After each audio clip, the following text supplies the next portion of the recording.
నమస్తే welcome to Vishnu talks. నేను విష్ణు. ప్రస్తుతం మనతో పాటు AMFI registered mutual fund distributor Veldi Chakradhar గారు ఉన్నారు. వారితో మాట్లాడదాం. సార్ చక్రధర్ గారు నమస్తే సార్. నమస్తే అండి. సార్ చక్రధర్ గారు, చాలా మంది రియల్ ఎస్టేట్ లో ఇన్వెస్ట్ చేస్తాము అంటే కొంతమంది ఏం చెప్తుంటారంటే రియల్ ఎస్టేట్ లో ఏమొద్దు, మ్యూచువల్ ఫండ్స్ లో ఇన్వెస్ట్ చేయమని చెప్తుంటారు. ఇది ఎలా ఉంటుందంటే అంటే కొంతమంది సొంత ఇల్లు కొనుక్కోవాలనుకుంటారు. సో దానికి కొంతమంది ఏం చెప్తుంటారంటే సొంత ఇల్లు కాదు, సొంత ఇల్లు అవసరం లేదు, మీరు వెళ్ళేసి ఒక రెంట్ హౌస్ లో ఉండండి, రెంట్ హౌస్ లో ఉండి రెంట్ కట్టుకుంటూ ఉండండి, ఆ సొంత ఇంటి మీద ఇన్వెస్ట్ చేస్తానికంటే కూడా ఈ అమౌంట్ తీసుకెళ్లి మ్యూచువల్ ఫండ్స్ లో ఇన్వెస్ట్ చేయండి అంటూ చాలా మంది చెప్తుంటారు. కాబట్టి దీనికి మీరేం చెప్తారు అసలు?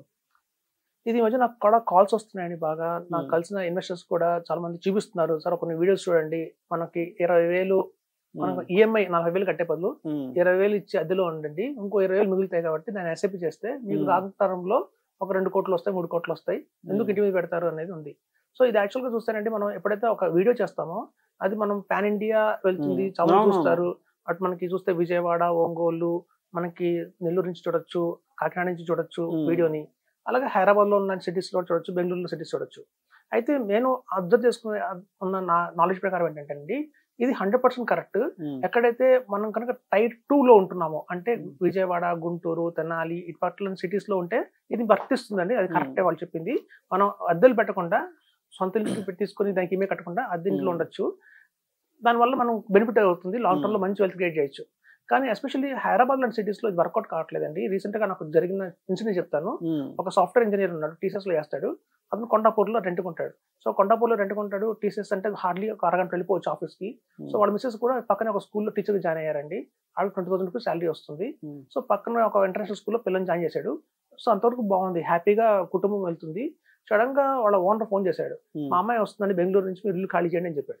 సో సడన్ గా ఆగస్ట్ లో ఇల్లు ఖాళీ చేయమని చెప్తే అతను ఏమైంది అర్థం కాల. సో మళ్ళీ 20,000 రూపీస్ రెంట్ దొరుకుతుంది వెతికితే ఆ మొత్తం కొండపూర్ అంతా ఎక్కడ రెంట్ దొరకదు, అంటే 40,000 చెప్తున్నారు. అక్కడంతా హైరేజ్ అపార్ట్మెంట్స్ ఎక్కువ వచ్చేసాయి, అంతా 40,000 30,000 చెప్తున్నారు. ఈవెన్ మనకి ఒక 3 బెడ్రూమ్ ఫ్లాట్స్ కొంచెం అవైలబిలిటీలో ఉన్నాయండి, కావాలంటే 38,000 చెప్తున్నారు. సార్ నేను ఉండేది పాప, నేను మా ఆవిడ ముగ్గురమే, మాకెందుకు 3 బెడ్రూమ్ అంటే అతనికి 20,000 రూపీస్ కి ఎక్కడ రెంట్ దొరకట్లా. సో కాబట్టి అప్పుడు అర్థమైంది ఏంటంటే ఇది రెంట్ కి ఒక ఏరియాలో కొన్ని సిటీస్ లో కరెక్టే కావచ్చు కానండి, కానీ హైదరాబాద్ లాంటి ఏరియాస్ లో ఏమవుతుందంటే మనకి రెంట్ పెరుగుతున్నాయి. ఇప్పుడు మీకు హోమ్ లోన్ ఈఎంఐ ఫిక్స్డ్, ఒకసారి హోమ్ లోన్ తీసుకున్నారంటే 6 లక్షలు పెట్టి లోన్ తీసుకున్నారంటే దానికి వచ్చిన 30,000 రెంట్ 60,000 ఈఎంఐ ఫిక్స్ అయిపోతుంది. కానీ రెంట్ అలా కాదు, ప్రతి 5 ఇయర్స్ కి ప్రతి ఇయర్ కి పెంచుతూ ఉంటారు. 5 మంత్స్ 5% పెంచుతారు. ఇవాళ 20,000 ఉంది కాస్త 25,000 30,000 40,000 50,000 పెరుగుతుంటుంది రెంట్. అలాగే సేమ్ టైం ఖాళీ చేయమన్నారంటే మాత్రం మనం చాలా ప్యానిక్ అవుతాం, మనకి అర్థం కాదు. మళ్ళీ బాచుపల్లి దూరం పోవాల్సి వస్తుంది 20,000 కావాలంటే. సో బాచుపల్లి దూరంకి వెళ్ళారంటే ఈ టీసీఎస్ 2 నిమిషాలు జరిగేది గంటన్నర పడుతుంది. మళ్ళీ పిల్లలకి వెంటనే స్కూల్ ఇంకొక ఇల్లు మారాలంటే ఒక 2 లక్షలు ఖర్చు అవుతుంది, 2-3 లక్షలు ఖర్చు అవుతుంది. మళ్ళీ మిసెస్ కి అక్కడ స్కూల్లో జాబ్ దొరకచ్చు దొరకపోవచ్చు.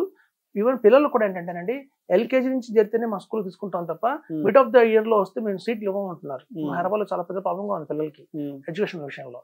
సో అలానే మన బాచుపల్లి నుంచి ఈ పిల్లల్ని కొండపురా పంపించలేం, బస్సులో చాలా దూరం అవుతుంది. సో కాబట్టి ఇది అన్ని చోట్ల వర్కౌట్ కావట్లేదండి, కొన్ని చోట్ల వర్కౌట్ అవుతుందని చెప్పి మనం దాన్ని యునానిమస్ గా తీసుకోకూడదు. వాళ్ళు ఉన్న ఏరియాని బట్టి కనుక మనం డెసిషన్ తీసుకోవాలి. ఇప్పుడు చూడండి, ఫిక్స్డ్ డిపాజిట్ల మీద రేట్లు తగ్గుతున్నాయి, అట్ ద సేమ్ టైం మన హోమ్ లోన్ల మీద ఇంట్రెస్ట్ తగ్గిస్తారు. సో రాబోయే రోజుల్లో హోమ్ లోన్స్ మీకు తక్కువ రేట్ కి మంచి రేట్ ఆఫ్ ఇంట్రెస్ట్ వస్తుంది. మనం కనుక ఒక ఇల్లు తీసుకుంటే, సపోజ్ మీకు హైదరాబాద్ సిటీస్ లో మనం చెప్పేది ఏంటంటే, మీరు ₹1,00,00,000 పెట్టి కనుక మీరు ఇల్లు తీసుకున్నా కూడా అద్దెకి మన ఈఎంఐ కట్టినా కూడా, సపోజ్ మీరు ₹1,00,00,000 తీసుకున్నారు అనుకోండి, మీకు 80 లక్షల దాకా లోన్కి వెళ్ళారు అంటే మీరు 80,000 కడుతున్నారు అనుకుందాం, ఈఎంఐ కడుతున్నారు అనుకుందాం. సో 80,000 ఈఎంఐ మీరు కడుతున్నందు వల్ల ఏమవుతుంటే ఒక 20 years లో మీకు మొత్తం మీరు రీపే చేసేది ఎంత అంటే బ్యాంక్ కి 2 కోట్లు పే చేస్తారు. మనం తీసుకున్న ₹1,00,00,000కి తిరిగి మనం బ్యాంక్ కి 2 కోట్లు మనం పే చేస్తాం. కానీ ఆ రోజు ఆ వాల్యూ 2 కోట్లు అవుతుంది అనమాట. అదొక థంబ్ రూల్ ఉంది. మీరు ఎంతైతే రెంట్ ఈఎంఐ తీసుకొని కడతారో ఫ్లాట్ మీద, ఆ ఫ్లాట్ ఖర్చు కరెక్ట్ గా 20 సంవత్సరాలకి దాని డబుల్ అవుతుంది. ఇప్పుడు మీరు అనొచ్చు, డిప్రిషియేషన్ కదండి ఉండేది, డిప్రిషియేషన్ ఉండదు అంటారు కదా అపార్ట్మెంట్ లో అంటారు చాలా మంది. ఇప్పుడు చూడండి, ఇక్కడ డిప్రిషియేషన్ అయ్యి రేట్ పెరగల, రూపాయి వేలు పడిపోవటం వల్ల పెరిగింది. ఇప్పుడు చూడండి, పంచదార ఉందండి, పంచదార కిలో ఇవాళ ₹50 ఉంది అనుకోండి, మన ఫ్యూచర్ లో ₹100 అవుతుంది. బియ్యం కూడా 100 అవుతుంది. ఇప్పుడు పంచదార బియ్యం ఎసెట్ కాదు, అది పెరగట్లా, రూపాయి పడిపోయింది, రూపాయి పడిపోయి దాని రేట్ పెరిగింది. అట్లాగే ఆ ఇవాళ ₹1 ఉన్న ఇల్లు ఫ్లాట్ ఏదైతే ఉందో అది నెక్స్ట్ 20 years తర్వాత దాని వాల్యూ 2 crores అవుతుంది, రూపాయి పడిపోవడం వల్ల. ఇప్పుడు చూడండి, చాలా మంది తెలియదు, రివర్స్ మోర్టగేజ్ అంటారండి. ఈ మాట ఎవరు వినుండరు. రివర్స్ మోర్టగేజ్ ఏంటంటే ఇప్పుడు చాలా మందికి తెలుసు, హోమ్ లోన్ తెలుసు. ఈ రివర్స్ మోర్టగేజ్ ఏంటంటే ఆ రోజు 2 కోట్ల ఉన్న వాల్యూ ఏదైతే ఉందో మీ అపార్ట్మెంట్ మీద బ్యాంక్ వాళ్ళు మీకు లోన్ ఇస్తారు. ఎట్లా అంటే 20% తగ్గించుకొని ఇస్తారు. అంటే 2 crores వాల్యూ ఆఫ్ హౌస్ మీ దగ్గర ఉంది అంటే అందులో 1,60,00,000 మీ అకౌంట్ డిపాజిట్ చేస్తారు వాళ్ళు. మీరు నెక్స్ట్ 20 years అందులో హ్యాపీగా ఉండొచ్చు. మిమ్మల్ని ఎవరు ఖాళీ చేయమని చెప్పరు. సో మనకు డబ్బులు వచ్చాయి, మనం హక్కు కూడా ఉంది నెక్స్ట్ 20 years దాకా. ఇప్పుడు 40 ఏళ్ళు ఉన్న వయసు ఉన్న వ్యక్తి కనుక ఒక ఫ్లాట్ తీసుకుంటే ₹1,00,000 పెట్టి అతనికి 60 ఏళ్ళు వచ్చేసరికల్లా ఈఎంఐ అంతా కట్టేస్తాడు. మళ్ళీ రివర్స్ మోర్టగేజ్ లోకి వెళ్తే ఆ 60 ఏళ్ళ నుంచి 80 ఏళ్ల దాకా అతను ఆ ఇంట్లో ఉండే హక్కు ఉంటుంది. అతనికే కాదు, అతని భార్యకు కూడా హక్కు ఉంటుంది. అతను కనుక వాళ్ళ లీగల్ హెయిర్స్ కూడా హక్కు ఉంటుంది. ఆ 20 సంవత్సరాల తర్వాత మళ్ళీ బ్యాంక్ అది తీసేసుకుంటుంది అనమాట. సో అలా 20 సంవత్సరాలు మనం రివర్స్ మోర్టగేజ్ చేసినందుకు గాను 1 time సెటిల్మెంట్ కింద బ్యాంక్ మనకి 1,60,00,000 ఇవ్వచ్చు. మీరు సిస్టమేటిక్ విత్డ్రాయల్ ప్లాన్ లో వేసి పెన్షన్ తీసుకోవచ్చు. లేదా బ్యాంకే మీకు ఇన్స్టాల్మెంట్స్ రూపంలో కూడా ఎవ్రీ మంత్ ఇచ్చే అవకాశం కూడా ఉంది. సో కాబట్టి మీరు ఇవాళ ఒక ఇల్లు కొంటారంటే నెక్స్ట్ 40 సంవత్సరాల దాకా మరి ఇల్లు గురించి ఆలోచించక్కర్లేదు. ఫస్ట్ ఈఎంఐ ఫిక్స్ అయిపోయింది, ఈఎంఐ మారదు. ఒకవేళ మార్కెట్లో లోన్స్ రేట్ ఆఫ్ ఇంట్రెస్ట్ పెరిగినా తగినా స్వల్పంగా పెరుగుతుంది తప్ప రెంట్ లాగా అంత భారీ ఎత్తున వాలిటిలిటీ ఉండదు. మాకు ఒక అసెట్ అయిపోయింది. ఆ అసెట్ ని మీరు నెక్స్ట్ కావాలంటే కూడా నెక్స్ట్ 20 years కూడా అందులో రివర్స్ మోర్టగేజ్ చేసుకుని ఉండొచ్చు. కాబట్టి సిటీస్ లో మాత్రం నేను ఇల్లు కొనుక్కొని చెప్తానండి. ఎందుకంటే మేము చూసాము, కనుక గూగుల్లో కొట్టండి రివర్స్ మోర్టగేజ్ అంటే ఏంటని మీకు అందులో బెనిఫిట్స్ తెలుస్తాయి. సో మనం 20 సంవత్సరాలు మనం ఈఎంఐ పే చేసిన తర్వాత కూడా మళ్ళీ మనకి బ్యాంక్ తిరిగి మనం 1,60,00,000 ఇస్తుంది. మనకి ఇంకో ఇల్లు కూడా ఉంటుంది.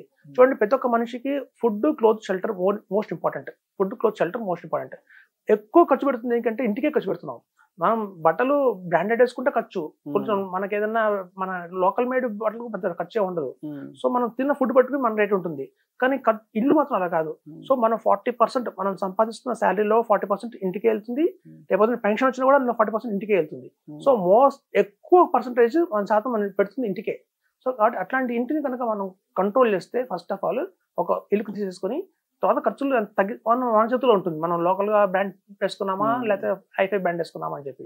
సో ఫుడ్, క్లోత్, షెల్టర్ ఈ మూడిట్లో కూడా షెల్టర్ ఎక్కువ డబ్బులు పెడుతున్నామండి మనం. సో అట్లా ఎక్కువ డబ్బులు పెడుతుంది దానికి కనుక ప్రాపర్ గా మనం ప్లాన్ చేసుకుంటే మాత్రం మనకి హ్యాపీగా ఉండొచ్చు అని చెప్తున్నాను. సో మనం ఈఎంఐ కట్టే బదులు ఎస్ఐపి చేయాలా ఇదంటే వాళ్ళున్న పరిస్థితి బట్టి, వాళ్ళున్న లొకాలిటీ బట్టి, మెట్రోస్ లైక్ హైదరాబాద్ కావచ్చు, పూణే, బాంబే, మనకి మెడ్రాస్, చెన్నై ఇట్లాంటి సిటీస్ లో మాత్రం మనం ఎస్ఐపి కలకండి. ఫస్ట్ ఇల్లే కొనుక్కోండి. ఇల్లు కొనుక్కుంటేనే happy. Other than that cities లో రాజమండ్రి, కాకినాడ అట్లాంటి చోట్ల ఉంటే మాత్రం మీరు హ్యాపీగా మీరు ఆ పని చేయొచ్చు. రెంట్ కొండే బదులు మీరు సొంత ఇల్లు కొనుక్కునే బదులు రెంట్ కొండి ఆ అమౌంట్ మీరు ఇన్వెస్ట్మెంట్ చేసుకోవచ్చు. సిటీస్ లో మాత్రం వర్కౌట్ కాదండి. ఒకసారి మారమంటే మాత్రం చాలా ఇబ్బంది పడతాం. సో సొంత ఇల్లు ఉంటే మాత్రం కట్టండి, తర్వాత రివర్స్ మోర్టగేజ్కి వెళ్ళిపోండి. అది బెటర్ ఆప్షన్ అని చెప్తున్నాను.